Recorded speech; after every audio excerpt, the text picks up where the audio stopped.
जय हिंद दोस्तों, सागर ज्ञान अर्जन में आप सभी का स्वागत है। फ्रेंड्स, हमने जो नई सीरीज़ स्टार्ट करी थी MPPSC प्री GS 1 यूनिट 1 हमारी जिसमें चल रही थी, उसमें हमने 2 लेक्चर कर चुके हैं। एक में हमने जनरल इन्फॉर्मेशन जो है जनरल इंट्रो हमने MP का देखा, और हमारा सेकंड जो क्लास था उसमें हमने राज्य का गठन और राज्य का पुनर्गठन देखा। तो फ्रेंड, उसी सीरीज़ को आगे करते हुए हम राज्य का गठन और पुनर्गठन के को मैप के थ्रू हम समझते हैं, और आज का वर्तमान का जो मध्य प्रदेश है जिसमें 52 जिले और 10 संभाग हैं वो मैप भी हम समझने की कोशिश करते हैं। ओके फ्रेंड्स, तो हम स्टार्ट करते हैं हमारे आज के लेक्चर को। फ्रेंड्स, सबसे पहले हम देखते हैं स्वतंत्रता के पूर्व जो मध्य प्रदेश था वो कैसा था। फ्रेंड देखिए, स्वतंत्रता के पूर्व मध्य प्रदेश इस प्रकार से दिखता था। ये इतना बड़ा हमारा पहले मध्य प्रदेश हुआ करता था, ठीक है। अब इसमें हमारा जो इधर का क्षेत्र था, ये वाला जो क्षेत्र था, ये मध्य भारत था। ये किस समय की बात हो रही है? स्वतंत्रता के पूर्व के मध्य प्रदेश की बात हो रही है। स्वतंत्रता के पहले हमारा मध्य प्रदेश इस प्रकार से दिखाई देता था, जिसमें हमारा जो मध्य भारत है, जिसमें हमारा मध्य भारत, ये वाला जो क्षेत्र था वो मध्य भारत कहलाता था, और भोपाल का क्षेत्र तो भोपाल का क्षेत्र ही था। इधर का जो क्षेत्र था बुरहानपुर, टीकमगढ़ और नेवाड़ी, ये जो हमारा क्षेत्र था ये क्या था? विंध्य प्रदेश था। क्या था फ्रेंड? विंध्य प्रदेश था, ठीक है। और यहाँ वाला जो क्षेत्र था हमारा, ये बघेलखंड था। ये वाला जो क्षेत्र था, यहाँ से लेके यहाँ तक हमारा बघेलखंड, छत्तीसगढ़ और दंडकारण्य था। क्या क्या था? बघेलखंड, छत्तीसगढ़ और दंडकारण्य, जो कि अभी हमारे छत्तीसगढ़ में आता है। नीचे का जो हिस्सा है और बघेलखंड का भी हमारे मध्य प्रदेश से ही जुड़ा हुआ है, ठीक है। यहाँ वाला जो हिस्सा था ये क्या कहलाता था? Central province and Berar. क्या कहलाता था? सेंट्रल प्रोविंस एंड बरार कहलाता था। महाकौशल यहाँ के क्षेत्र को कहते थे। नीचे का जो क्षेत्र था इधर वाला, जो अभी फिलहाल गुजरात से जुड़ा हुआ है, ये बरार कहलाता था। क्या कहलाता था फ्रेंड्स? बरार कहलाता था। और उसी के नीचे क्या कहलाता था? विदर्भ कहलाता था।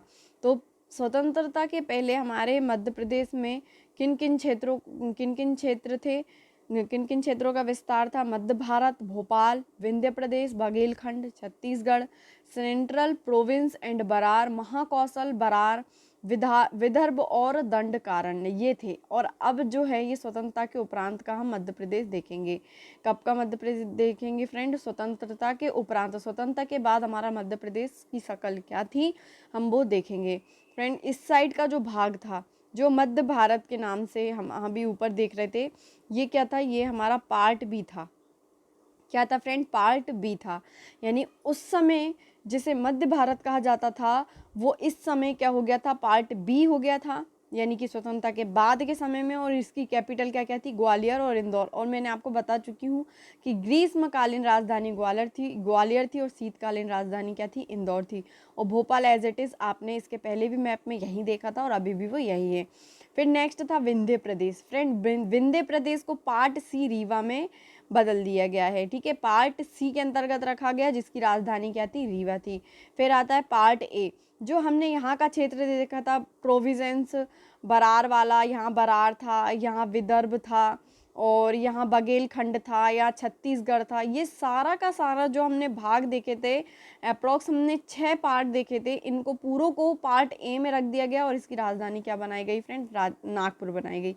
देखिए, मैंने आपको एक ही पेज में दोनों ही मैप बना के रखे हैं, जिससे आपको याद करने में दिक्कत ना हो। अगर इस प्रकार का प्रश्न पूछा जाए कि पार्ट ए के अंतर्गत स्वतंत्रता पूर्व कौन कौन से क्षेत्र आते थे, तो आपको पता होना चाहिए सेंट्रल प्रोविंस एंड बरार आता था, बरार, विदर्भ, छत्तीसगढ़, बघेलखंड और दंडकारण्य आता था। इसी प्रकार से ये प्रश्न भी पूछा जा सकता है कि पार्ट सी को स्वतंत्रता पूर्व में किस नाम से जाना जाता था, तो आपको पता होना चाहिए मध्य विंध्य के नाम से जाना जाता था, और इसकी राजधानी अभी क्या है? रीवा है, ठीक है फ्रेंड। आई होप आपको ये समझ में आ चुका होगा। एक बार और मैं आपको बता देती हूँ कि जो मध्य भारत है, इसको अभी पार्ट बी में रखा गया है, जिसकी 2 राजधानियाँ हैं, एक इंदौर है और एक ग्वालियर थी। सॉरी फ्रेंड, है नहीं, थी। और विंध्य प्रदेश को अभी पार्ट सी में रखा गया है, और इसकी राजधानी रीवा है। Central province and Berar, Mahakoshal, Berar, Vidarbha, Chhattisgarh और बघेलखंड, इन सब क्षेत्रों को पार्ट ए में रखा गया है, जिसकी राजधानी क्या है फ्रेंड, हमारे फिर Gwalior, friend sorry, part A में नागपुर राजधानी थी, और भोपाल जो एज इट इज़ हमारा भोपाल, पहले भी उसकी राजधानी भोपाल की भोपाल ही थी और अभी भी भोपाल ही थी, ठीक है। लेकिन ये पहले क्या था, भोपाल सीहोर का एक क्या था, तहसील थी, है ना, ये याद रखना आप।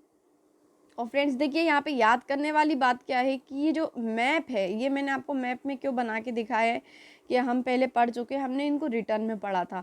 मैप में आपको क्या होगा, आपके माइंड में ये चीज़ सेट हो जाएगी, इसलिए मैंने पहले आपको मैप नहीं समझाया था, इसके बाद समझाया, जिससे आपका एक रिवीजन हो सके। और हम हाँ जितने भी टॉपिक पढ़ेंगे उनको मैप से भी देखेंगे, लेकिन हम उसको रिवीजन के तौर पर दूसरे दिन देखेंगे, उस दिन हम उसको नहीं देखेंगे, जिससे आपको क्या हो जाए, याद हो जाए अच्छे से।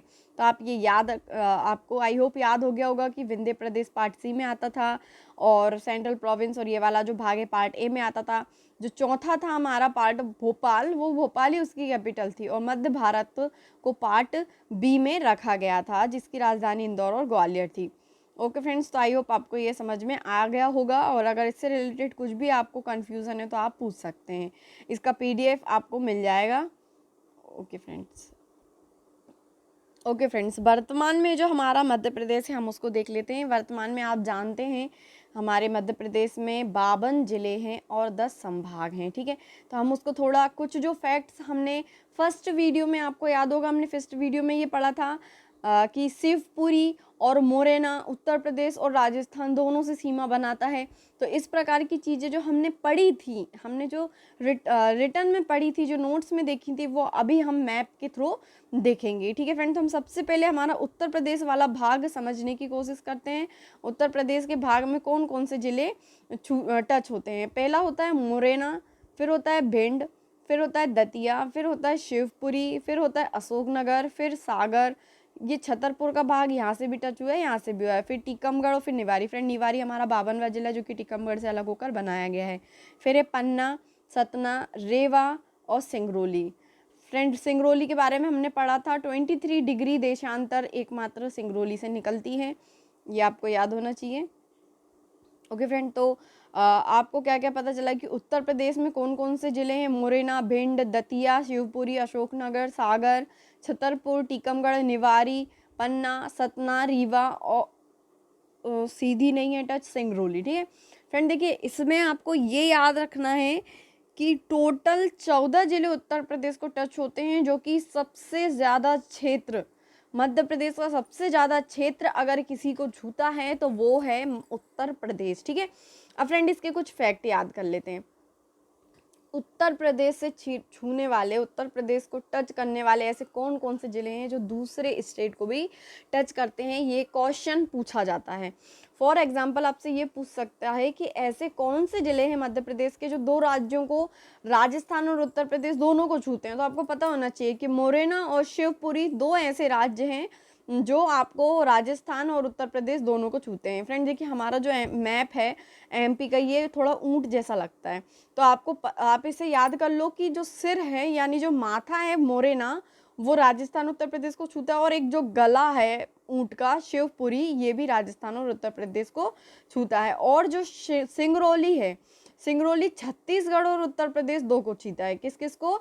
सिंगरौली जो जिला है ये उत्तर प्रदेश को छीता है और छत्तीसगढ़ को छीता है, ठीक है फ्रेंड। तो ये आप याद रखना कि 3 ऐसे जिले हैं जो उत्तर प्रदेश के साथ दूसरे स्टेट को भी छीते हैं। तो फ्रेंड कौन कौन सा? एक सिंगरौली जो कि छत्तीसगढ़ के साथ साझा करती है सीमा, और दो कौन कौन से? मुरैना और शिवपुरी। जो शिवपुरी है वो उत्तर प्रदेश और राजस्थान को छूती है, और जो मुरैना है वो भी उत्तर प्रदेश और राजस्थान को टच करती है। जो उत्तर प्रदेश है वो हमारे मध्य प्रदेश में उत्तर साइड से लगा हुआ है, ठीक है। नेक्स्ट आता है हमारा छत्तीसगढ़। देखिए फ्रेंड छत्तीसगढ़ में कौन कौन से जिले छूते हैं? सिंगरौली, सीधी, शहडोल, अनूपपुर, डिंडोरी, मंडला, बालाघाट, ठीक है फ्रेंड। कितने? 7 जिले ऐसे हैं जो छत्तीसगढ़ को छूते हैं। तो अब वो 7 जिलों में ऐसे कौन कौन से जिले हैं जो दूसरे स्टेट को भी छूते हैं?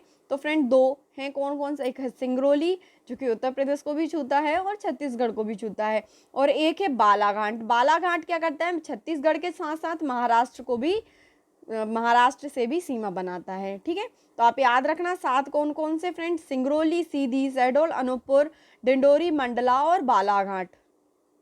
और ये जो पार्ट है ये स्वतंत्रता के पूर्व प्रोविजंस बरार में आता था और स्वतंत्रता के बाद पार्ट ए में आता था, ठीक है। ये वाला जो भाग है हमारा कौन सा वाला फ्रेंड, ये वाला, ठीक है। नीचे ये छत्तीसगढ़ का भी भाग आता था जो कि 2000 में अलग हो गया है, लेकिन अगर स्वतंत्रता के पहले पूछा जाए तो आपको ये भी इसी में लिखना है। अब नेक्स्ट आता है हमारा महाराष्ट्र। फ्रेंड देखिए महाराष्ट्र से कौन कौन से जिले इसको छूते हैं, ठीक है।